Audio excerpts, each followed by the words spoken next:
안녕하십니까. KBC 시사 토크쇼 촌철살인입니다. 윤석열 대통령이 공직사회의 이권 카르텔과의 전쟁을 주문했습니다. 집권 2년차 혁신과 성장을 가로막는 요소를 없애고 국정 동력을 확보하겠다는 의지로 해석됩니다. 다만 민주당은 검찰 카르텔 등을 언급하며 반발하고 있습니다.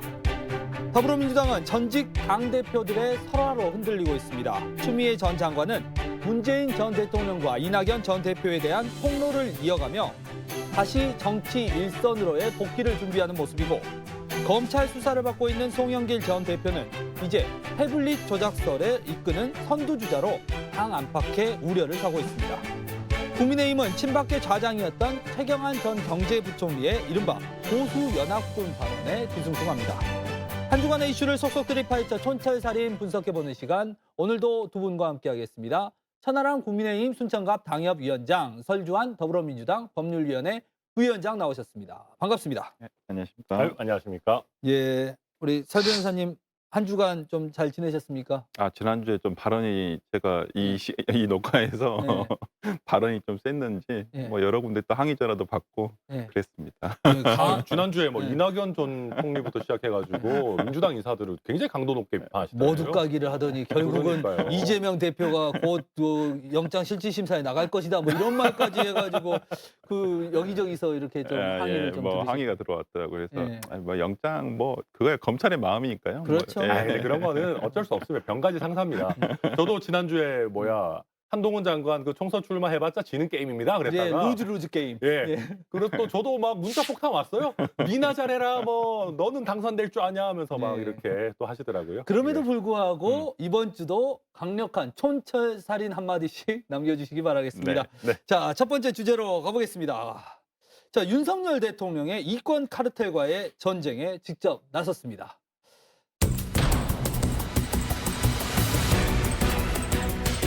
자기들만의 카르텔을 구축해서 이권을 나눠 먹는 구조는 철저히 타파해야 합니다.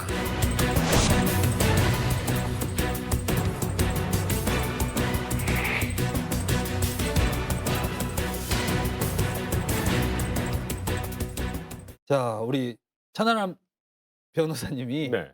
이 녹화 시작 전에 할 말 없는데 이거에 대해서 이러셨어요. 많아요. 많죠. 살입니다. 예, 예. 이게 사실은 오래 전부터 윤석열 대통령의 화법이긴 합니다. 뭐 이권 카르텔과의 전쟁, 그리고 어느 정도 이해되는 측면이 있어요. 근데 좀 발언이 너무 세지 않았나, 또 이런 생각도 들고요. 아니요, 저는 발언이 센 게 아니라 네. 실례가 좀 잘못됐다고 생각합니다. 신뢰가. 자, 뭐냐면요, 실제로 한번 보십시오. 우리 사회가 전관예우 법조계부터 시작해가지고 공무원과 뭐 협회 단체 뭐 아니면은 또 어떤 사기업 이권 카르텔이 실제로 있습니다. 그렇잖아요. 전관예우 이미 유명한 거고, 법조계뿐만 아니라 세무공무원들도 사실은 그런 부분 전관예우 과도한 거 아니냐 있고, 뭐 각종 부처에서도 잘 나가던 사람들 퇴직하고 무슨 뭐 자기 부처가 소관하는 협회 단체 가가지고 또 하다가 그 다음에 또 사기업 가가지고 또 고액 연봉 받고 카르텔 형태로 형성된 어떤 집단들이 굉장히 많아요. 이거를 제대로 공격해가지고 깬다라고 하면은 우리 국민들은 다 물개박수를 칠 겁니다. 근데 예를 들면 교육계를 한번 예를 들어봅시다.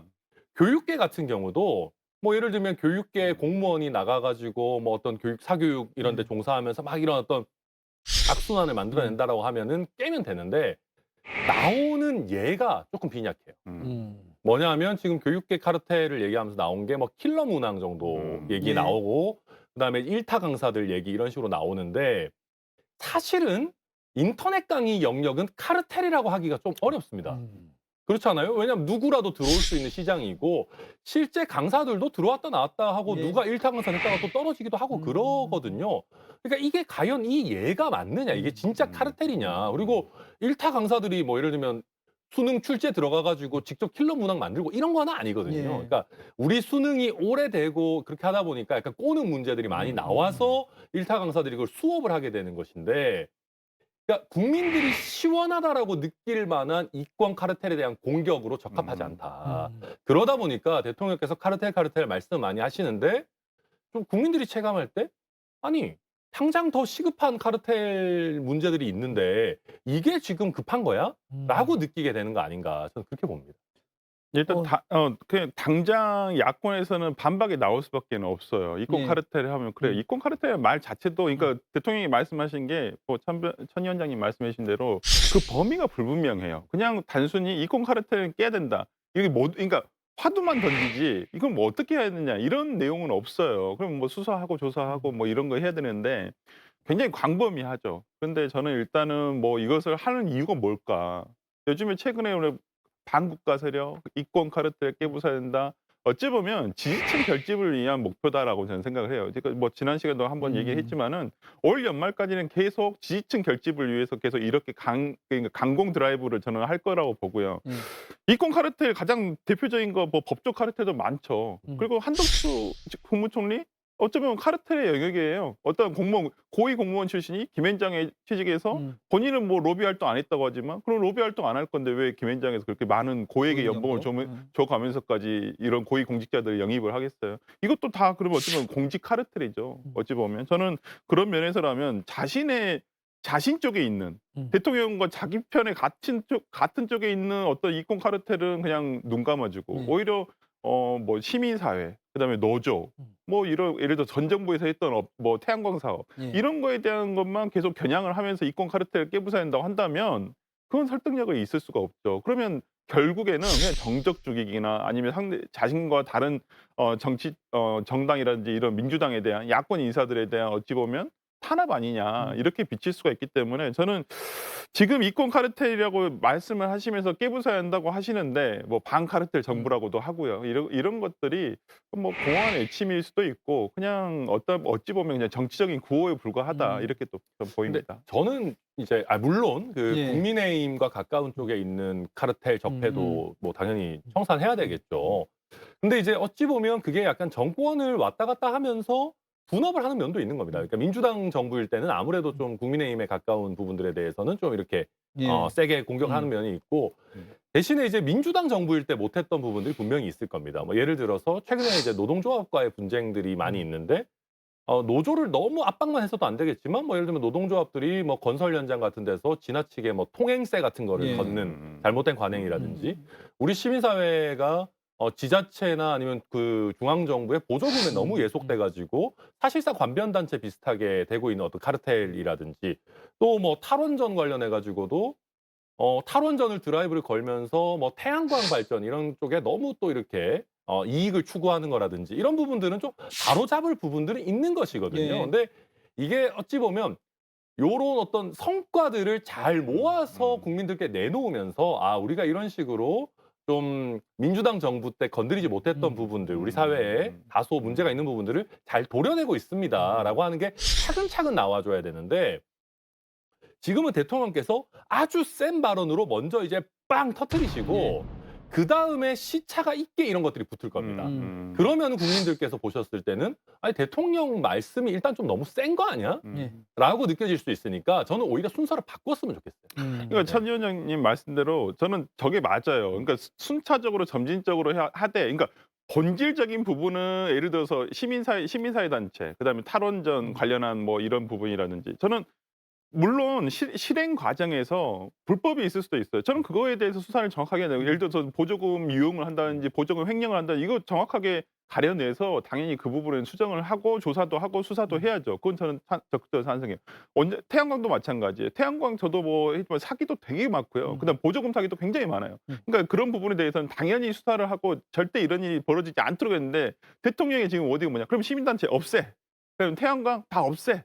그러니까 이러한 내용들이 순기능이 있단 말이에요, 분명히. 예. 그다음에 태양광도 마찬가지로 우리가 뭐 알리백이라든지 ESG 경영을 하기 위해서는 이게 국제적으로 지금 문제화되고 있어요. 근데 그것을 아예 그러면 안 돼. 전 정부에서 설마 다 없애 이런 건 그러니까 근데 아니겠죠. 대통령의 발언은 그냥 없애버려라. 그럼 네. 노조 아예 얘기 안 하겠어. 이게 약간 범죄 집단화 또 되는 그렇죠. 이런 그러니까 모습도 그게 있고. 되게 걱정스러운 거예요. 그러니까 본질적인 부분은 지켜가되 어떤 불법적인 부분을 걷어낼 수 있으면 좋은데 오히려 이거 진짜 초과상관 그러니까 벼룩잡기 위해서 초과상관을 다 태우는 격이 아닌가라는 생각이 좀 들었습니다. 근데 그럼에도 불구하고 예시가 잘못되는 경우도 좀 있고 좀 발언이 좀 세다 이런 측면도 있지만 지지율은 최근에 보면은 꾸준히 우상향하는 모습입니다.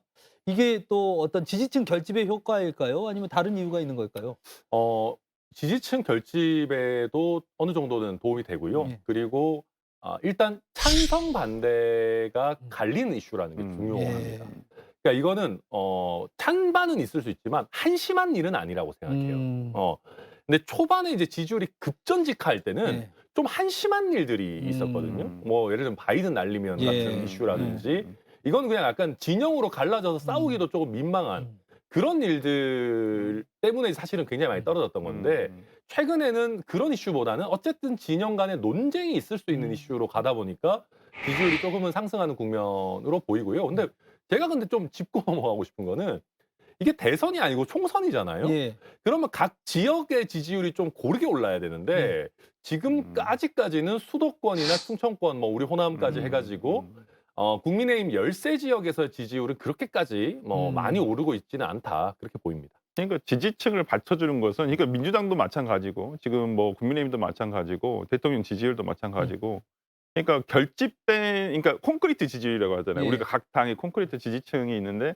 거기만 지금 결집을 하고 있는 거예요. 지금 대통령 지지율도 보면 떨어질 때가 어디 TK나 여기서 60대 이상에서 쭉 떨어졌다가 그다음에 이게 회복되면 대부분 거기서 오르는 것이거든요. 그러니까 이게 전략이구나. 이게 처음에는 저는 오히려 이게 갈라치기인가 아닌가 했는데 이게 뭐 저는 갈라치기 전술이라고도 보는데 어찌 보면 이렇게 해서 총선까지는 결집을 시켜요. 왜 그러냐면 말씀해 준 대선하고 총선은 투표율에서 확 차이가 나요. 그러니까 대선 같은 경우는 70%대 후반과 80% 초반까지 가는데 총선은 결국 한 60%대에서 지금 수렴이 되고 있거든요. 예. 투표율 자체가. 그렇기 때문에 각 당의 적극적인 지지층이 얼마만큼 나오느냐에 따라서 정말 달라지고 그 총선 같은 경우는 정말 뭐 각 지역구에 따라서는 수백 표 그럴 때도 차이에서 있죠. 나기도 하고 예. 몇십 표 차이도 나기도 하거든요. 당락이. 그렇기 때문에 저는 지금 대통령이 하는 것은 우리 지지층을 더욱더 어디 그러니까 가두는 거죠. 예. 더 나가지를 못하도록. 저는 아마 그런 고려가 아닌가 싶습니다.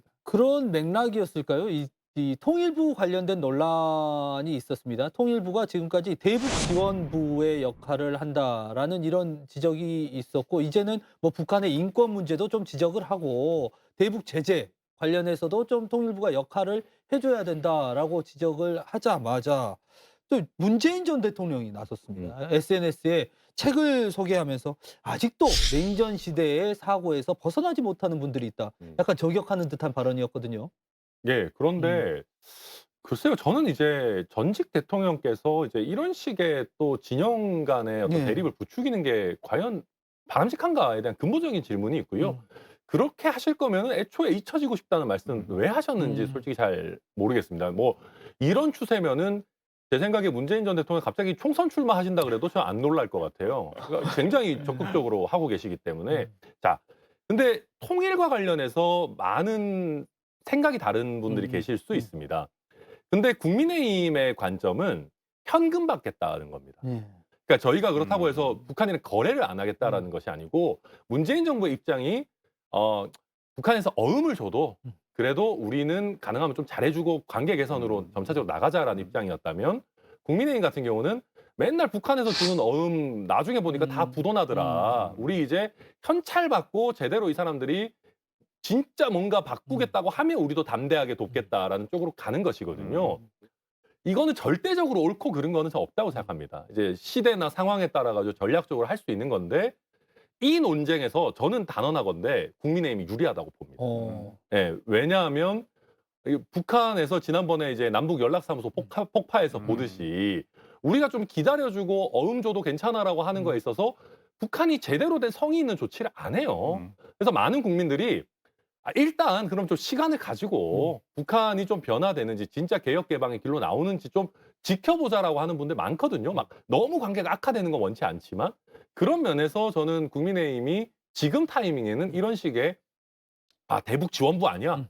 북한 제대로 나서지 않으면 우리 안 도울 거야라고 하는 거 정부적으로 나쁜 판단이라고 생각하지 않습니다. 근데 그 통일부에 대한 본질적인 내용을 간과하는 것은 아닌가 싶어요. 우리나라 헌법 4조에 보더라도 평화 통일을 추구한다고 돼 있어요. 예. 거기에 대한 역할을 하는 것이 통일부였었던 것이고요. 뭐 물론 통일부의 홈페이지 들어가 보면 저도 통일부 홈페이지 이번에도 한번 들어가서 봤는데 일단 unikorea.go.kr이더라고요. 예. 영문명이. 예. 그러니까 어찌 보면 화합을 통일을 위한다는 유니코리아라는 그래서 써져 있구나라는 생각이 들었고요.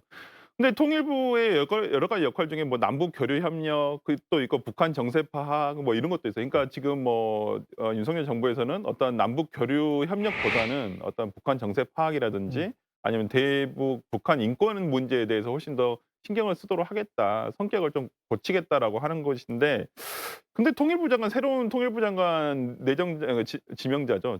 김용호 내정자 같은 경우에는 과거 본인 발언은 지금 이 정부와도 맞지가 않을 정도로 강성이에요. 흡수 예. 통일을 지향하고 물론 본인이 뭐 지명된 다음에 내정된 다음에는 뭐 흡수 통일 지향했다는 그런 내용을 좀 언급이 좀 바뀌었더라고요. 좀 전진적인 평화 통일을 한다라는 원칙적으로 다시 돌아가셨는데 독일부 장관이 흡수 통일합시다 이럴 수도 없는 거니까. 그렇죠. 예. 네, 그래서 저는 일단은 뭐 아까 천 위원장님 얘기해 주신 대로 뭐 문재인 정부에서의 통일 정책이 무조건 옳고 그다음에 윤석열 정부에서 통일 정책이 무조건 틀리다 이렇게 얘기하고 평가하고 싶지는 않아요. 그러니까 그 상황에 따라 다르고 그러니까 저는 좀 안타까운 건 뭐냐면 문재인 정부에서 평화 기조를 유지하기 위해서 노력한 부분도 있어요. 물론 하노이 노딜 이후로 어떠한 성과가 나오지 그러니까 북한의 비핵화라든지 이런 부분 종전선언을 못했다는 부분에 대한 결과적으로는 조금 아쉬운 부분이 굉장히 많습니다. 하지만 그 당시에 뭐 예를 들어서 뭐 북한이 핵미사일을 뭐 미사일 실험을 한다거나 이런 불안감 조장을 안 했거든요. 그러니까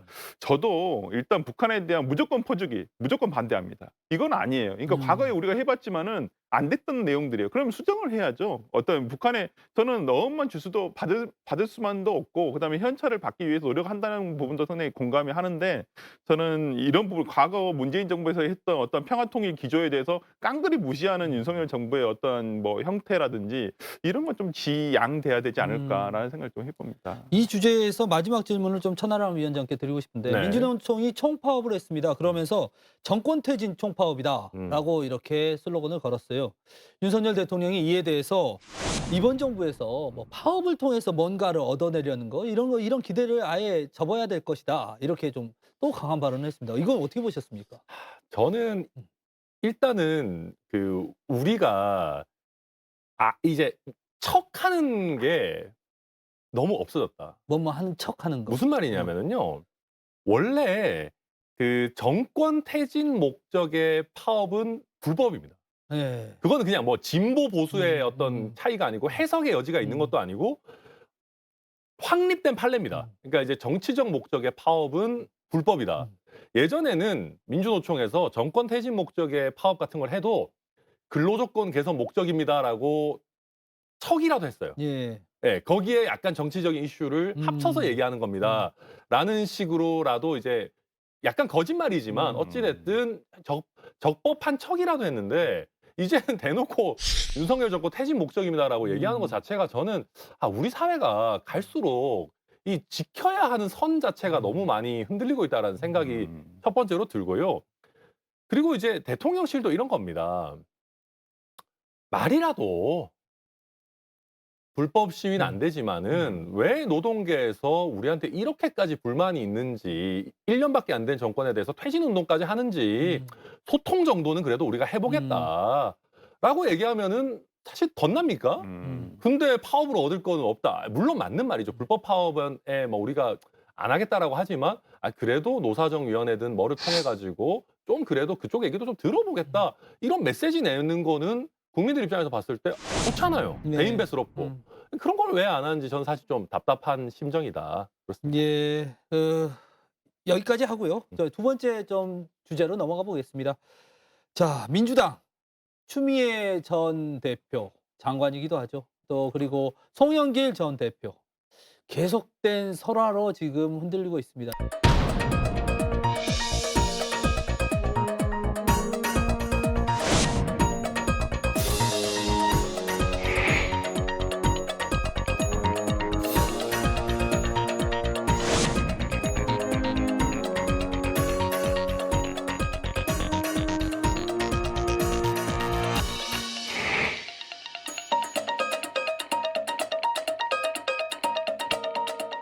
네. 일단 추미애 전 장관부터 살펴보죠. 네. 문재인 전 대통령을 좀 약간 폭로성이라고 표현하기도 하고요.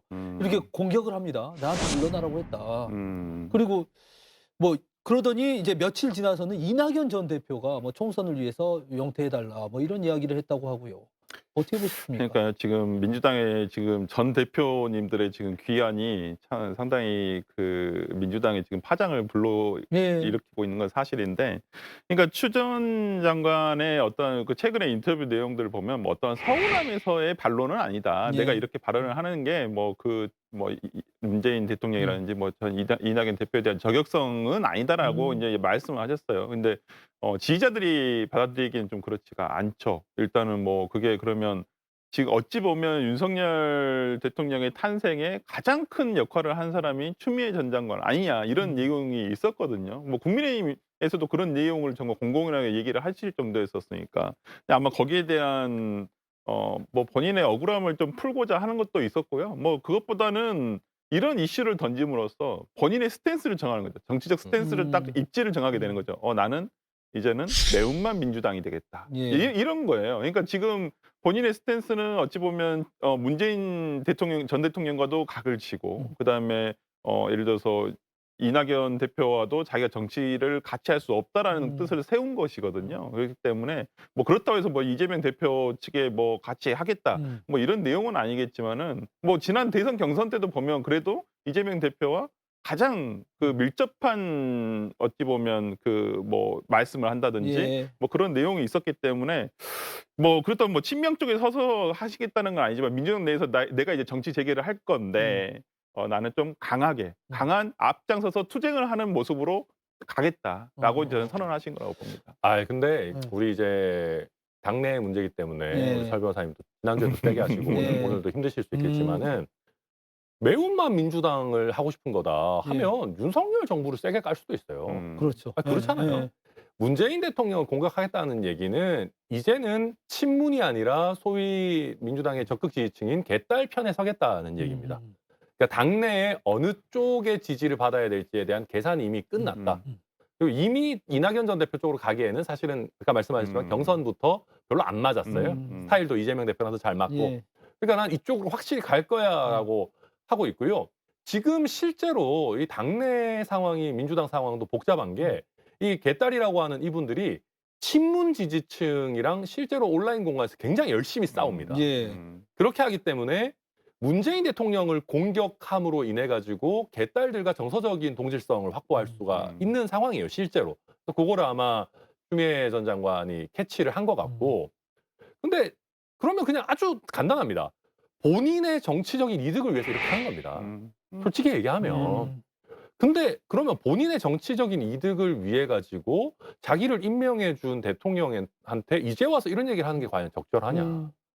굉장히 부적절하죠. 예. 심지어 뭐 정의당의 박원석 전 의원 같은 경우는 양아치 정치라고까지 얘기를 하던데, 이거는 진짜 제가 봐도 양아치 정치인 것 같습니다. 그러니까 저는 지금 그 그러니까 추 전 장관이 이렇게 얘기를 하는 것이 어찌 보면 그 문재인 대통령과의 어떤 각을 세우면서도 본인이 이제 강성으로 가겠다고 한 거예요. 왜냐하면 지금 송 전 대표와 추 전 대표가 공통적으로 하는 말이 있어요. 민주당이 더욱더 강하게 싸워야 된다. 대여 투쟁을 해야 된다라고 지금 하고 있거든요. 예. 근데 지금 거기에 민주당이 미흡하다. 왜 이렇게 뭐 뜨뜻미지근한 반응을 보이느냐. 자기가 앞장서 싸우겠다라고 하고 있는 부분이 있는데, 글쎄요. 그러니까 뭐 지금 그랬는데 내년 과연 총선에서 추미애 전 대표가 민주당의 공천을 받아서 나갈 수 있을까? 이런 의문도 굉장히 많이 받고 있는 건 사실입니다. 나오면 국민의힘 입장에서는 나쁠 건 없겠죠? 그러니까 저는 요새 이제 이런 걸 보고 있으면 추미애 전 장관, 송영길 전 대표 다 이제 수도권을 기반으로 한 민주당의 큰 정치인들이시지 않습니까? 이분들이 국민의힘 수도권 선거가 어려운 거를 도와주시려고 하시나. 네, 그런 정도의 생각이 들고요. 그러니까 굉장히 보기 안 좋죠. 이게 이제, 그리고 한번 생각해 보십시오. 추미애 장관이요, 윤석열 대통령이 검찰총장으로서 대통령에게 이렇게까지 반기를 줄 수 있냐라는 비판도 굉장히 많이 했습니다. 근데 본인이 하는 행태는 솔직히 말해서 뭐가 그렇게 다릅니까? 네. 네, 그럼 이게 지금 뭐 하자는 건지 솔직히 잘 모르겠고요. 지금 이낙연 전 대표가 들어오고 해가지고 민주당의 이 심리적 분당 상태라고 하는 워딩이 오히려 더 확장되고 있는 예. 와중에 여기에다가 이제 친문에 대한 공격을 가지고 기름을 붓고 있는 거거든요. 심리적 분당 상태를 가속화하는 예. 거예요. 이게 전직 당대표라고 하는 사람이 할 일입니까? 저는 사실 좀 도저히 이해를 못 하겠고 그냥 이번에 총선 출마하시려고 존재감 다진다 정도로. 송영길 전 대표 같은 경우는 보좌관이 구속이 됐습니다. 그렇죠. 보좌관이 구속이 돼 사실 이 수사가 쉽지 않을 수사라고 했을 텐데 네. 증거인멸 우려로 구속이 되긴 했지만 그래도 전혀 이게 혐의 사실이 규명이 안 되면 사실 구속되기는 어려웠을 텐데 네, 이런 생각이 들어요. 제가 이제 늘 말씀드린 거지만 정치자금 수사가 원래 어렵습니다. 예. 그러니까 솔직히 까놓고 말하면 뭐 정치 자금 받는 정치인이 뭐 송영길 대표 아직 받았다고 확정된 아니 줬다고 아직 확정된 건 아니지만 많이 있겠습니까? 전국 각지에 많이 있고 국민의힘 사이드에도 있겠죠. 근데 이게 잘 안 드러나는 게 은밀하게 이렇게 이루어지기 때문에 사실 드러나지 않는 경우들이 많아요. 근데 보좌관까지 구속이 됐다라는 얘기는 어느 정도의 이제 최소한의 증거는 나온 거 아니냐라는 것이고, 그럼 송영길 전 대표 입장에서도 타격이 있는 겁니다. 근데 여기서 재밌는 거는 제가 만약에 이런 상황에서 송영길 전 대표면 이재명 대표와의 어떤 그 관계성을 좀 유지해 가려고 할 것 같거든요. 예. 그러니까 그래도 이제 민주당 지지층의 약간의 지지는 받아야 될 것 같은데, 근데 민주당 지지층이 보기에도 좀 이상한 거를 또 하고 다니셔가지고 본인에게 도움이 전혀 안 될 것 같은데, 아무튼 요새 그 민주당 전직 당대표들이 좀 아무튼 이상한 길로 많이 예. 가고 아니, 있어요. 그러니까 지금 말씀하시는 게 저는 일단 보좌관 구속과 관련해 가지고는 좀 이제 송영길 대표를 부를 만한 이제 단계까지는 왔겠다 예, 싶어요. 부르겠죠, 일단은 본인이 그렇게 자진 소환까지 해 가면 자진 출석해 가면서까지 뭐 출석하셨는데 이제 곧 부르지 않을까라는 생각이 들고, 아마 이 구속된 보좌관에 대한 수사가 뭐 일단은 구속이 됐기 때문에 네. 최장 20일 안에는 무조건 20일 뒤에는 무조건 기소가 돼야 돼요. 그렇다고 한다면 그 전에 아마 부르지 않을까 예. 싶거든요. 아니면 그 전에 윤관석, 이성만 의원에 대해서도 한 번 더 소환을 할 수도 있고, 뭐 소환 안 된다고 한다면 같이 기소를 할 수도 있을 것 같아요. 불구속 기소를 할 수도 있고. 그렇다고 한다면 이 사건이 어느 정도 이제 마무리가 돼 가고 있는데, 저는 근데 송영길 대표를 부르더라도 상당히 어려움이 있을 것이다. 왜 그러냐면 지금 당내에서 그 뭐 20명이 있다. 한동훈 예. 장관이 20명이 있다 이렇게 네. 얘기했잖아요. 근데 지금 당내에서 그 20명에 대해서 한 번도 소환 요청을 받은 사실이 없다는 거예요. 이건 제가 뭐 기자분들 통해서 기자분들이 민주당 의원에 확인을 해봤다고 하더라고요. 근데 저도 개인적으로 알고 있는 의원들이 계시면 뭐 출석을 요구받았다는 내용도 한 번도 없어요. 그러니까 저는 지금 이 수사가 저는 한마디로 망한 수사라고 생각을 해요. 이건 제대로 매듭이 지어지지는 않은 게 어떻게든 기소는 하겠지만은 있지는 않다. 저는 그렇게 생각을 하고요. 그다음에 송 대표가 요즘에 변희재 대표랑 좀 많이 네. 어울리시고 다니시는데 제가 그 과정도 어느 정도 저는 알고는 우리 설 있는데. 변호사님이 또 요즘 변희재 대표 어울리고 다닌다는 아니 뭐 첩보가 저는 있어요. 그냥 방송을 하시는 거예요. 뭐 그러기도 하고 뭐 사석에서도 좀 만나기도 하고, 그래서 그러니까 아마 송영길 대표와 그 변희재 미디어워치 대표가 지금 얘기를 하는 것은 그 태블릿 PC가 당시에 그러니까 그 박근혜 대통령의 어떤 탄핵의 단초가 됐었죠. 근데 이 태블릿 PC가 오염된 원인을 두고 서로 이제 이것이 검찰의 조작 날조가 있었지 않았겠느냐 이런 추정을 하는 것이거든요. 그래서 그 연장선상에서 지금 민주당에 대한 수사들이 이 검찰에 어찌 보면 어떤 이런 뭐 그쪽에서 주장을 하는 뭐 조작 날조된 수사에 어떤 그런 결론이 아니겠느냐라고 지금 얘기를 하시는, 그러니까 본인의 검찰 수사의 부당함을 얘기하시는 거예요. 저는 그런 면에서는 뭐 어느 정도 이해는 됩니다만. 근데 저는 이 말씀을 들으면서 이 어떤 논란의 최고의 승자는 변희재 대표고 최고의 패자는 송영길 대표다라는 생각이 드는데, 일단 변희재 대표 입장에서는 잃을 게 하나도 없어요. 지금 보십시오. 우리 지금 KBC의 대표 격조 높은 지금 시사 토크쇼인 촌철살인에서도 지금 태블릿 조작설을 그렇죠. 얘기를 하질 않나 그런 상황이기 때문에. 근데 송영길 대표 입장에서는 본인이 이제 어떤 취지로 함께하든 같이 변희재 대표랑 이 사진 찍히는 것 자체가 국민들께서 보셨을 때 좀 우스워요. 그러니까 그 보좌진들도 그런 말들을 한다고 하는데 네. 왜 근데 그럴까요? 그러니까 이게 정치인이 뭔가 이제 힘든 상황에서는 뭐라도 하고 싶어 하는 게 인지상정이긴 하거든요. 근데 지금 조금 방향이, 그래서 제가 말씀드린 게 차라리 변희재 대표 만날 시간에 물밑으로 그러면 민주당 의원들이나 이런 분들을 만나셔야지, 아니면은 뭐 차라리 민주당이 하는 민주당 지지층에서 하는 뭐 정권 퇴진 집회 같은데 그런 데를 가야지 이런 식으로 지금 태블릿 얘기할 때는 아니다. 아니 정권 퇴진 집회도 나가고 계세요. 나가고 네. 계시고. 뭐 시간 많으시니까. 예, 제가 알기로는 그렇겠죠. 그래서 지금 뭐 보니까 변희재 대표도 송영길 대표가 썼던 책들을 다 읽고 서로 약간 그런 지식적 교류를 하고 계시더라고요. 서로. 그걸 지식적 교류라고 포장을 하시니까 좀 서로가 쓴 책을 서로 네. 읽어보고 있어요. 그 이번에 송영길 전 대표의 보좌관이 구속이 되면서 이재명 대표의 불체포 특권 포기도 다시 좀 네. 이렇게 입방아에 오르는 것 같습니다. 네. 자, 그러면 이재명 대표 입장에서는 뭐 이게 영장이 안 나올 가능성도 있다. 내가 실질 나가도. 근데 이 망한 수사라고 설 변호사님이 표현하셨던 이 송영길 전 대표 수사의 보좌관도 구속영장이 나오는데 자칫 그러다가 나올 수도 있잖아요. 누가요? 이재명 대표가? 대표에 대한 영장이. 그래서 영장 이 청구가 특권 포기를 포기하는 것 아니냐 이런 전망도 나오는데 어떻게 보십니까? 그러시지는 않을 거라고 저는 생각을 해요. 그러니까 본인이 본회의장에서 그것도 이제 당대표 연설을 하실 때 하신 말씀이라서 이 부분 뭐 본인에 대해서는 지켜질 거라고 저는 생각을 하고요. 다만 지금 김은경 혁신위에서 가장 1호로 혁신안을 내놓은 것이 이제 불체포 특권에 대한 특권이었죠. 포기를 당론으로 정해라라는 것인데 당론으로는 정하지는 않고 있고 이 부분에 대해서 또 의원들 개개인의 반발도 있고 해서 근데 지금 재차 지금 요구하고 있는 상황이 있거든요. 저는 이 부분에 대해서 좀 당에서 어떠한 좀 방향은 서야지만 그러면 혁신위가 탄력을 받기 위해서는 혁신위의 안건들이 수용이 돼야 되거든요, 당에. 근데 지금 그게 제대로 되지 않는 모습들이 좀 있어서 과연 이 혁신위가 어디로 갈지, 과연 혁신위는 정말 자초되지는 않을지 이런 우려가 있거든요, 실제로. 그래서 좀 당 차원에서 이재명 당대표가 이 부분에 대한 좀 어떤 결단을 내주셨으면 좋겠다 생각합니다. 제가 봤을 때 이것도 네. 아까 우리가 이제 현찰 어음 비유를 들었는데 예.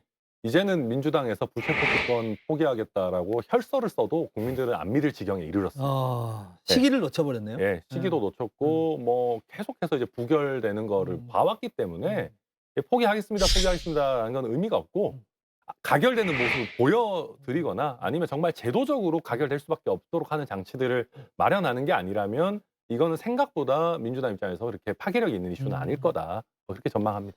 네, 그러면 여기서 마무리하고 또 다음 이슈로 넘어가 보겠습니다. 자, 김기현 대표와 이재명 대표 서로 어떻게 만날지 이렇게 만날까 밥을 먹는 건 안 되고 또 뭐 토론회를 할까 이런 논의들이 오갔는데 최근에 보니까 서로에게 날라온 것은 윤리 제소예요. 지금 민주당이 마약에 도취한 것 같다라는 표현을 썼다고 해서 김기현 대표를 또 제소하고 또 김기현 대표 또 이재명 대표는 또 맞제소를 했어요. 지난번에 영국 그 교수와 관련해서. 그러니까 서로 간에 지금 윤리에서 징계를 좀 해달라 막 이렇게 네. 하는데 어떻게 된 겁니까? 저는 뭐 모두 뭐 윤리위 가셔가지고 원외 인사들에게 자리가 많이 나는 거면은 뭐 근데 그게 윤리에서 아무것도 안 하던데요? 안 하잖아요. 그러니까 예. 크게 저도 만약에 실질적인 징계가 이루어진다면은 뭐 저도 모르겠는데 그런 것도 아니고 그냥 서로 그냥 기분 나쁘게 제소만 하는 거 굳이 할 필요 있나 싶습니다. 네. 특히나 상대 정당의 대표에 대해 가지고 불필요하다라고 보고요.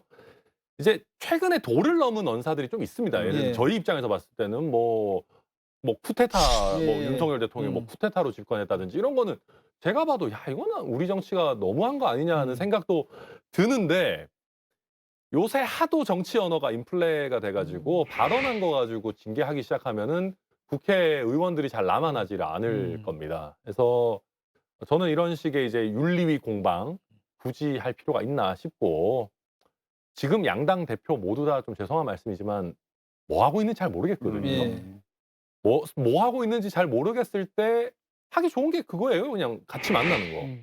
그러면은 그거는 어쨌든 좋은 장면이잖아요. 그래서 양쪽 다 지금 별로 누가 특별히 우위에 있는 것 같지 않으니까 그냥 편하게 만나시라 예. 말씀드리고 싶습니다. 예. 이재명 대표는 민생과 오염수 방지 투쟁을 하고 계십니다. 예. 이 윤리 제소 정치에 대해서는 또 우리 설 변호사님의 입장은 그러니까 어떠십니까? 윤리위가 이렇게 돼버리면 진짜 웃음꼴이 돼버리는 거예요. 지금 뭐 김남국 의원에 대한 어떤 그 징계도 못하고 징계도 있는데. 못하고 있고 네. 앞에 40명도 있고 지금 네. 뒤에 또 지금 몇 명이 또 더 가 있는 거잖아요. 안건들이. 그러니까 서로의 정쟁에 쓰이는 말로 이걸 윤리 제소하는 건 정말 보여주기 쇼라고밖에 생각 안 들고 국민들이 봤을 때 한심하다고밖에 생각이 안 들어요. 예. 이런 거 안 했으면 좋겠어요. 그러니까 서로 정치를 하다 보면 말이 세질 수도 있죠. 근데 그걸 가지고 무조건 어떤 윤리 제소로 간다? 정말 이거 하급 정치를 하는 거예요. 그러니까 여유도 없는 것이고 예. 그냥 뭐 그렇게 있는데 오히려 국민들에게 마음의 상처를 주는 얘기를 했다든지 국민들의 신의를 벗어난 일을 했을 때는 당연히 윤리 제소를 가서 윤리위에서 엄하게 징계를 하는 게 맞는데 서로 이런 말을 했다고 해서 이걸 다 가져가기 시작하면 정말 유치한 것이거든요. 그래서 저는 이 부분에 대해서는 각 정당, 양당 전부 다 조금 자제를 해줬으면 좋겠고 말도 너무 세졌고 그러니까 말에 대해서도 품격이 없다. 국민들이 다 그렇게 느끼실 거예요. 무슨 민주당이 언제 그러니까 모르겠 갑자기 이 정부 들어서 마약이라는 단어가 되게 많이 나오는데 예. 뭐 마약에 취하지도 않았는데 김기현 대표님은 제가 볼 때 그 말을 세게 하시는데 진정성은 없어 보여요. 원래 그러신 분이 아니라고 제가 알고 있기 때문에 그냥 지금 기조에 윤 대통령의 기조에 맞춰서 그러신지는 모르겠는데 좀 제가 볼 때는 진정성 없이 그냥 말만 좀 이렇게 크게 한다라는 것으로 생각이 들고요. 두 분 안 만나실 것 같아요. 예, 이 제가 상태면. 예. 제가 봤을 때는. 그러니까 사실은 좋은 기회를 좀 놓쳤어요. 네. 그러니까 이미 예, 그러니까 뭐 처음에 TV 토론하자 뭐 그거가 물 건너갔다 치더라도 사실은 그 이제 교섭단체 대표 연설을 할 때 우리가 과거에 보면은 그래도 좀 덕담 같은 걸 좀 넣습니다. 서로 그래도 예. 뭐 잘 앞으로 잘해보자, 뭐 좀 많이 도와주시라 이런 걸 넣었는데 양당 다 그런 게 이번에는 정말 최소화 거의 예. 없다시피 했거든요. 거기서 사실은 우리가 좀 속 터놓고 얘기합시다 이런 제안도 좀 오가고 뭐 화답도 들어오고 뭐 이렇게 되면은 참 좋았을 텐데 그러니까 저는 뭐 그런 게 맞아요. 아쉽죠. 그러니까 식사부터 했었으면 더 좋았겠다 생각이 예. 들어요. 토론부터 하자고 할 게 아니라 식사부터 하다 보면 우리가 밥 먹다 보면 뭐 예. 이런저런 얘기도 하게 뭐 일상 뭐 솔직히 뭐 개인에 대해서 서로 알게 되면서부터 뭔가 이렇게 대화의 내용이었는데 안 그러면 계속 딱딱한 내용만 가잖아요. 그렇죠. 예. 근데 처음에 그런 것들을 괜히 왜 밥만 먹냐 예. 뭐 그 친구랑 저는 먹어라. 뭐 그런 거 그러니까 일반 국민들께서 보시기에는 뭐 그게 큰 의미인가 싶으실 수도 있지만 요새 이제 그 양당의 원내 수석 부대표들끼리는 소통이 잘 되고 있습니다. 제가 그 보기엔 듣고 있고 실제로 그분들 굉장히 자주 만나고 만나가지고 같이 자당 지도부 뒷담화도 하고 예. 아 이거는 좀 했으면 좋겠는데 이런 얘기도 하고 지금 굉장히 좋은데 원내 수석 정도 단위에서 실무적으로 협상을 해 나가도 이게 위로 갔을 때 이게 생각보다 또 소통들이 잘 안 되는 부분들이 있는 거예요. 양당 지도부가 하도 이렇게 세게 부딪히다 보니까. 그래서 좀 제가 봐도 우리 설 변호사님 말씀하신 것처럼 공개가 아니라도 되니까 한 달에 한 번 정도씩이라도 양당 대표가 비공개로라도 만나 가지고 그러니까. 좀 했으면 좋겠어요. 요새는 우리 정치가 너무 몰래 만나는 것도 없어져 가지고 맞아요. 그게 나쁜 게 아니거든요. 예. 좀 만났으면 좋겠습니다. 그러니까 여의도에 가보면 되게 재밌는 게 그 각 중앙 당사 근처에서 이제 보통 이렇게 술 드시고 밥 예. 먹고 그러잖아요. 그러니까 민주당은 민주당 사람들이 많이 가는 데가 있어요. 그 지하에 있는 식당이 있는데 거기 가면 다 민주당 사람밖에 없거든요. 그러니까 이게 서로 이렇게 만나서 그것도 눈치 보는 것 같아요. 그러니까 내가 예를 들어서 국민의힘 사람들을 만난다거나 서로 이런 부분에 대해서 상당히 눈치 보고 그래서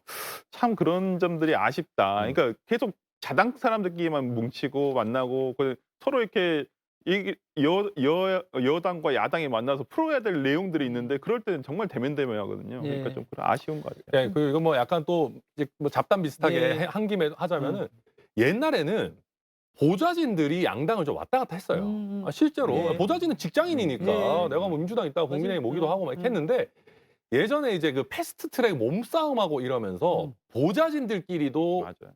충돌이 생긴 거예요. 그 감정의 벽이 감정의 생기죠. 벽이 생긴 거예요. 왜냐하면 서로 몸싸움을 하던 사이니까. 그러면서 이제는 보좌진들이 이쪽에 있다가 저쪽으로 가고 막 이런 교류도 많이 없어졌어요. 뭐 의원들도 코로나 핑계 대면서 또 안 만나게 되고. 양당 서로 안 만나고 특히 민주당 같은 경우는 그런 얘기였어요.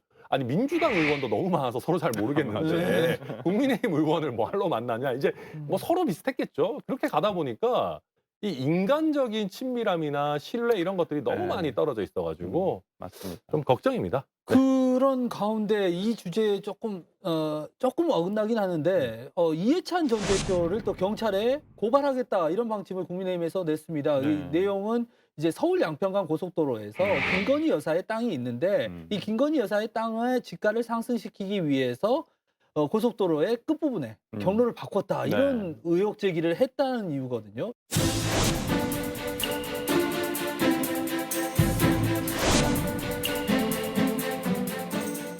그러니까 보십니까? 의혹 제기는 충분히 할 수 있는 내용인데 국민의힘 미디어 법률단에서 그걸 했더라고요. 예. 보니까 고발을 했는데 왜냐하면 그렇게 한 사실이 없다, 허위 사실이다라고 예, 얘기를 하는데 명예훼손이다. 근데 예.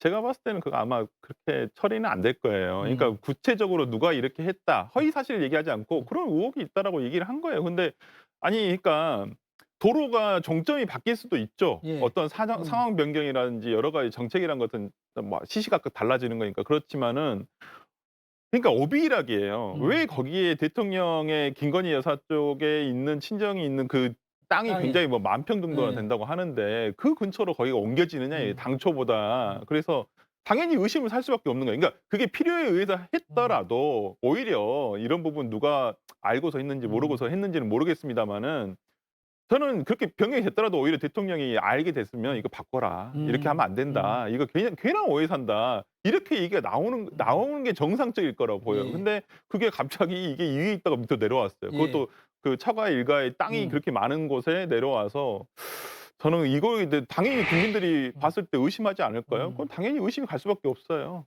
그러니까 이제 이해찬 대표 고소하고 이런 거 저도 뭐 고소 고발 그렇게 많이 하는 거 좋아하지 않습니다. 예. 뭐 저한테 돈 주고 맡길 것도 아니고 큰 의미 없다고 생각하는데 아마 제가 알기로는 이해찬 대표가 좀 단정적인 표현을 썼을 거예요. 그러니까 뭐 이런 식이었던 것 같아요.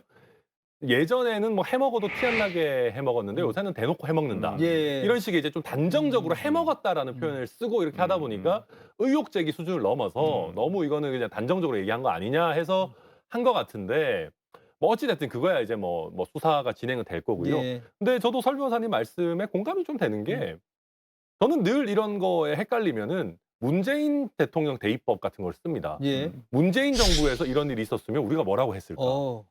김정숙 여사 땅 있는 대로 이렇게 갔다 오면 우리도 엄청 뭐라고 했을 거예요. 당연히, 그러면 당연히 우리도 문재인 정부에서 왜 이렇게 갈 수밖에 변경될 수밖에 없었는지 뭐 객관적인 뭔 자료를 가져와라라고 그렇죠. 했었을 예. 것이고 당연히 저희도 그런 것을 요구를 받는 것이기 때문에 뭐 철저하게 해야 된다 그렇게 생각합니다. 예, 그럼 또 다음 주제로 한번 넘어가 보겠습니다. 지난달 30일이었는데요. 최경환 전 경제부총리, 친박의 좌장 역할을 하시는 분인데 몸풀기를 시작했다고 할까요? 이준석 전 대표와 당시 이기인 경기도의원, 이제 우리가 전당대회에서 익히 알려지신 분들인데 그런데 왜 천하람 위원장 참석 안 하셨어요? 아 제가 밥 먹으려고 서울까지 가기가 예. 너무 밥 한 끼 먹자가 가기 좀 이준석 너무 전 대표도 번거롭잖아요. 순천에 있다가 아니 가신 것 뭐 같은데. 그렇기는 한데 네. 그래도 이제 그리고 이제 저 같은 경우는 괜히 최경환 전 부총리 만나고 이러면 뭐 TK 공천 뭐 또 기웃거리냐 이런 얘기 또 나오고 그럴 수 있기 때문에 오해가? 뭐 굳이 만날 이유가 없고 아. 근데 어찌 됐든 제가 아무튼 저는 나름대로 이 전모를 다 알고 있으니까 뭐 김용태 최고위원이나 이기인 의원이나 거기 네, 갔던 친분도 분들이 있고. 다 뭐 친한 사람들이니까 약간 제가 봐도 이게 친윤 주류 쪽에서 스토리를 만들어주고 있는 게 좀 있어요. 오히려. 오히려. 이쪽에서 만든 거 아닌가요? 페이스북에 올리고. 이기인 의원이 올린 거는 올린 건데 예. 예를 들면 반대로 친윤 쪽에서 그냥 아니 뭐 자기들끼리 밥 먹는 거 뭐 대수냐 이랬으면 이게 큰 문제가 아닌데 불편한 심기를 보였어요. 그렇게 하다 보니까 마치 민주당의 어떤 당내 뭐 친명과 친 뭐 낙이라고 하나요 요새 예. 그런 것처럼 뭔가 이것도 각이 만들어진 거예요. 거기서 불편해하니까. 그래서 이준석 대표는 사실 별 생각 없이 밥 먹은 건데 이게 이럴 일이냐라고 하고는 있는데 어찌 됐든 뭐 언론이나 아니면 친윤 주류에서는 주목하고 있는 건 맞는 것 같아요. 사실 정치인들이 그냥 밥 먹었다라고 하지만 민주당 내에서도 그렇게 이른바 반명 의원들이 좀 모여서 한 10대 명이서 식사를 하면은 굉장한 이슈가 되잖아요. 그렇죠. 이번 건도 그냥 어떤 에피소드로 보시나요? 아니면 진짜 이 반윤의 이 그룹들이 생기느냐? 저는 이렇게 힘을 보시나요? 가지지는 않을 것 같아요. 아, 왜냐하면 네. 최경환 전 부총리 같은 경우는 그냥 독자적으로 정치력이 어느 정도 있으신 분이에요. 네. 특히나 지금 지역구가 경산이신데 그 바로 대구 바로 옆에거든요. 거기가 상당히 뭐 대학들도 많고요. 그러니까 젊은 층이 굉장히 많아요. 지역도 넓고. 그런데 저는 그런 면에서 어찌 보면 내년에 지금 뭐 나오신다고 하시니까 저는 나오시면 되긴 되실 건데 예를 들어 그 총선에서 되시더라도 어찌 보면 독자적으로 보여서 친박 세력을 다시 만든다? 예. 그러지는 않을 것 같고요. 어떤 세력이 되기보다는 저는 어찌 보면 본인이 정치 이제는 굉장히 언로가 되겠죠. 예. 저는 그런 면에서라면 어떤 반윤 연대 세력을 가져간다고 보기에는 너무 약하고 그렇다고 뭐 이준석 대표가 그렇다고 최경환 전 총리와 같이 정치적인 입지를 같이 할 것 같지도 않고 그렇기 때문에 저는 그냥 뭐 그냥 그냥 진짜 그냥 식사만 한 건데 이준석 대표는 진짜 식사만 한 것 같아요. 그날 제가 보니까 방송도 오전에 있었더라고요. 예. 그래서 그냥 저녁 때 만난 건데 이걸 이제 뭐 최경환 부총리 쪽에서 이용을 했든지 아니면 천 위원장님 말 맞다나 친윤 쪽에서 이것을 조금 반응이 나오면서 이게 좀 확대 해석된 경향이 있어서 저는 앞으로는 별로 그런 건 없을 것 같다. 근데 이제 약간 친윤 주류 입장에서는 걱정되는 거는 좀 있는 것 같아요. 예. 그러니까 보면 지금 각지에서 공천과 관련한 잡음들이 벌써 나오고 있습니다. 벌써요? 벌써 어떤 부분이냐면 지금 경산의 최경환 얘기하셨지만 뭐 우병우나 이런 사람들 말고도 예를 들면 강승규 시민사회 수석이 출마를 예정하고 있는 충청도 지역 같은 경우에 예. 지금 현역 의원이 있어요. 또 굉장히 다선입니다. 예. 당내에서 입지가 있으신 분이거든요. 그러면 그런 분들도 지금 사실 불만이 이미 당내에서 표출이 되고 있어요. 이런 식으로 각 지역에서 내가 완전 친윤은 아니고 좀 밀려날 것 같은데라고 하는 사람들이 최경환 부총리 혼자 그걸 구심점을 하기에는 조금 그렇지만 예. 예를 들면 조금 성격이 다른 사람들이 모여서 이 팀을 만든다라고 하면은 주류 입장에서는 굉장히 신경 쓰이는 일이 될 수는 있거든요. 그러다 보니까 조금 미리 견제구를 던지는 건데 제가 알기로는 현재로서는 이준석 대표는 뭐 그런 뭐 걸 할 생각까지 갖고 있는 것 같지는 않습니다. 그러니까 만나면 오해가 생긴다고 당장 작가님도 여기다가 이준석 전 대표 내년 총선에 대구 출마할 수 있는 거 아니냐 이 질문을 넣으셨어요. 네, 만약에 저도 갔었으면 네. 뭐 같이 뭐 또 팀 짜서 대구 벨트 만드는 거 아니냐 또 이런 얘기가 나올 수 있는 것이니까. 저는 근데 개인적으로 봤을 때 가능성이 있다고 봐요. 앞에다 대놓고 지금 얘기하시는 거예요? 아니 천하람 저 말고 위원장 이제 이준석 이준석 대표가 왜 대표. 그러냐면 이준석 대표가 지금 계속 워딩이 나오는 게 뭐냐면 공천 안 주면 어떡할 거냐 그러면 자기는 정말 많은 옵션이 열려 있다 그랬어요. 그 옵션에는 신당도 있을 것이고요. 예. 그다음에 대구 출마도 있을 거예요. 예. 근데 대구에 저 출마한다고 한다면 저는 이준석 대표 될 수도 있다고 봐요. 굉장히 대구가 광주랑 좀 비슷해요. 그러니까 그 지금 현역 정치인에 대한 불만이 굉장히 많아요. 예. 근데 이준석 대표 같은 어찌 보면 진짜 그 지명도가 있는 대표, 특히나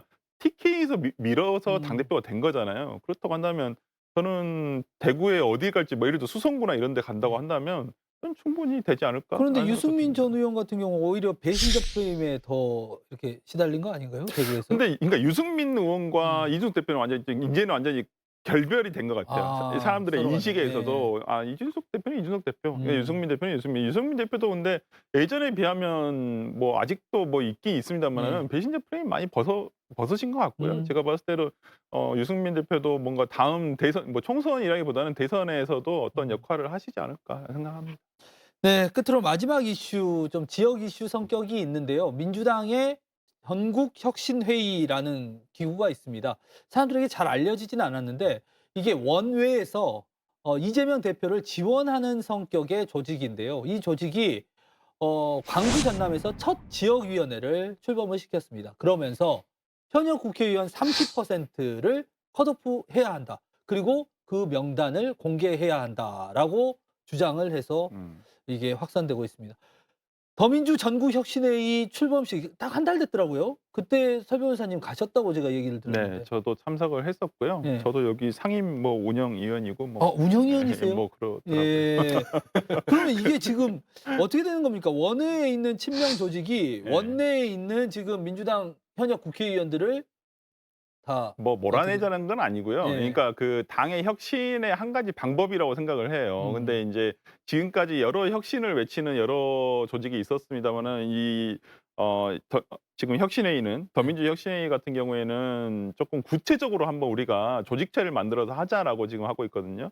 어찌 보면 이재명 대표 입장에서는 원내에 있는 현역 의원들을 본인의 어떤 뭐 우군으로 포섭시키기는 쉽지는 않은 예. 상황이다. 또 시간도 짧다라고 했을 때는 원외 인사들, 그러니까 지금의 어찌 보면 총선 출마를 준비하고 있는 원외 인사들을 최대한 포섭을 하고 이 원외 인사들이 각각 개별적으로 지지하는 게 아니라 이러한 그러니까 단체를 만들어 가지고 어찌 보면 여기 대충 내용을 보면 굉장히 정당 같은 단체예요. 약간 조직체나 그러니까 이런 뭐 것들. 신규당원 20만 명을 새로 모집하겠다 예, 이거를 예. 또 혁신당원 발표하고. 20만 명 모집에 뭐 이제 상임위 운영위원을 뭐 1000명까지 모집하자 뭐 이런 식으로 지금 돼 있는데 그래서 저는 오히려 이렇게 어떤 조직체를 통해서 지원하는 것으로 하고 지금 이제 민주당 내에서 과거에도 이런 내용은 있었어요. 하위 20%에 대해서 컷오프를 하자. 예. 뭐 그다음에 명단 공개는 되는 경우도 있었고 안 되는 경우도 있었는데 지금 더민주혁신에서 이거 공개도 하고 예. 그렇게 하자라고 하고 있는데 뭐 일단은 지금 뭐 밖에서 이재명 대표를 뭐 지지하고 있는 어떤 세력이라고 보시면 될 것 예. 같고 당의 민주당의 지금의 정체성이 빠지니까 좀 혁신을 해야 되는 대상을 지금 현역 의원으로 조금 규정을 하고 하는 것은 있습니다. 근데 예. 저는 이거 보면 좀 웃기다고 생각한 게요. 예. 이게 저는 이재명 대표 리더십의 허약성을 보여준다. 오히려. 이거 보면요. 친명 외곽 조직이에요. 예. 저는 이거 약간 우스운 게 뭐냐면은 이재명 대표가 당 대표잖아요. 그렇죠. 근데 왜 친명 외곽 조직이 필요합니까? 당 대표는 실권이 있는 자리인데. 그래서 저는 이런 것만 보더라도 이재명 대표의 리더십이 굉장히 좀 위태롭구나. 그리고 자체적으로 리더십을 가지고 공천 혁신이든 아니면 물갈이든 할 정치적인 어떤 자산이 지금 부족하니까 예. 외곽에서 이거를 지금 서포트하자라는 거거든요. 저는 글쎄요. 근데 이게 과연 그렇게 큰 의미가 있을까 잘 모르겠습니다. 왜냐하면 지금 이재명 대표가 자체적으로 이거를 안 하고 싶은 게 아닐 거예요. 예. 하고 싶어도 못 하고 있는 상황인데 외곽 조직에서 이렇게 한다고 혁신이가 바로 받아들이거나 이재명 대표가 할 수 있을까? 글쎄요. 저는 뭐 그러니까 바로 수용은 안 하는데 그냥 예. 이러한 제안을 하는 것 같아요. 그러니까 우리가 지금 이제 당내에서의 어떤 두 가지 기류가 뭐냐면 당원 중심의 어떤 혁신을 하자라는 예. 것이 있고 그다음에 국민들을 대표해서 당을 혁신하자는 지금 두 가지 주류가 있거든요. 그렇다고 한다. 이게 약간 지금 친명 대 반명이 약간 이런 구도 싸움을 가고 있는데 그것은 아닌 것 같고 그렇게 가면 안 될 것 같고요. 어떤 민주당이 어떻게 하면 국민들에게 더욱더 잃어버린 신뢰를 다시 한번 회복하고 그다음에 더욱더 유능한 정당으로 갈 수 있을지에 대한 것들을 보여줘야 된다는 입장에서는 똑같거든요. 예. 저는 그렇다고 한다면 뭐 근데 총선이라는 어찌 보면 제한된 인원이 들어갈 수밖에 없는 예. 누군가는 또 물러날 수밖에 누군가는 또 사라질 수밖에 없는 정치 현실에서는 뭐 그럴 수밖에 없겠지만은 그렇더라도 어떤 배척을 한다거나 나 아니면 너는 뭐 예를 들어서 반혁신 세력이야 이런 식으로 몰고 가서는 안 된다 저는 그렇게 봅니다. 그런데 제가 이 광주 전남 혁신회의 출범식에 갔는데 이 정치인들이 카메라로 이렇게 저희가 촬영을 하잖아요. 근데 그 성격을 아는 정치인들은 막 피하더라고요. 일부는 여기 내가 있으면 안 되겠구나 하고 피하시는 분들이 있고 또 일부는 또 대놓고 거기 계시는 분들이 있고 이런 모습을 보면서 오히려 혁신회의가 이재명 대표를 지원한다고 했는데 오히려 어떤 이른바 이낙연계라든지 비명계들을 더 결집시키는 효과가 있을 수도 있겠다 이런 생각이 들어요. 맞아요. 친명 조직이 생기면 친낙 조직도 생길 수밖에 없어요. 서로 이게 약간 대결처럼 되니까 그런 것들이 있고 말씀하신 것처럼 정치인들 같은 경우에 부르면 어지간하면 가려고 합니다. 예. 근데 이제 가서 거기 참석하는 것 자체가 개판 악인이 찍힌다라고 하면은 굉장히 신중해질 수밖에 없는 거거든요. 특히 호남에서는 아직까지 그게 약간의 고민들이 다 있습니다. 예. 내가 완전히 이재명 대표 쪽으로 가야 될 것인지 아니면 이낙연 대표도 돌아온 마당에 그래도 호남의 대표 주자인데 그쪽과 그래도 연을 가져가야 되는 거 아니냐라는 고민이 더 깊은 지역이 호남이기 때문에 아마 지금 의원들도 머리가 복잡할 겁니다. 네, 오늘 이야기 여기까지 듣도록 하겠습니다. 한마디 말로 사람을 감동시키고 세상을 변화시키는 KBC 시사 토크쇼 촌철살인 이번 주도 여기서 마칩니다. 시청해주신 여러분 고맙습니다. 두 분 감사합니다.